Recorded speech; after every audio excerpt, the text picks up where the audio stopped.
an astonishing story and one that could have happened to many, many thousands of teenagers. But this is an incredible case. Tell us more.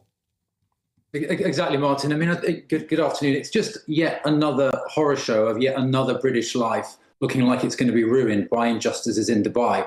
We see so many of these, and in Marcus's case, something that wouldn't be illegal in this country. There would be nothing wrong with someone from London, two people from London having a romantic relationship at those ages. In Dubai, however, that is technically breaking the law.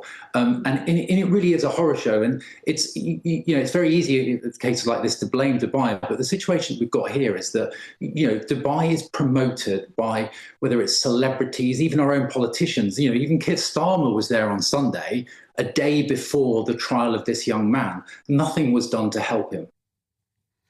Is it not fair to say, though, that when in Rome, you obey the rules of the host nation? Marcus had sex with a 17-year-old. Now, that's not illegal in Britain. And the girl is in question, she wasn't from Dubai, right? She's also another Briton. And yet the rules within that country state quite simply that the age of consent is 18. So he has broken the laws in that country. That's what they're trying to get him on, right?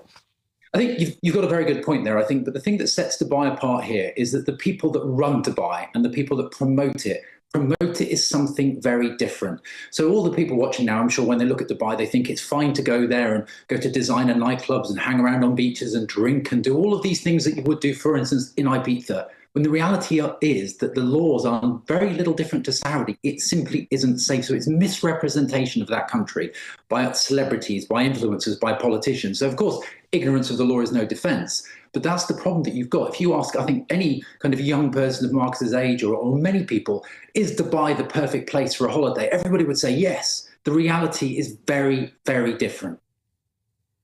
And so do you feel, in one sense, David Haigh, this has become like a cause célèbre now? Dubai making an example of Marcus Fakana. Has he become political capital to try and send a message out to the world that we won't take this? And he's simply been caught in the crossfire. Well, absolutely. And I think what you're seeing here as well, because the family chose to go to the media before the hearing, you're seeing revenge sentencing. This is Dubai, and they've done it many times before.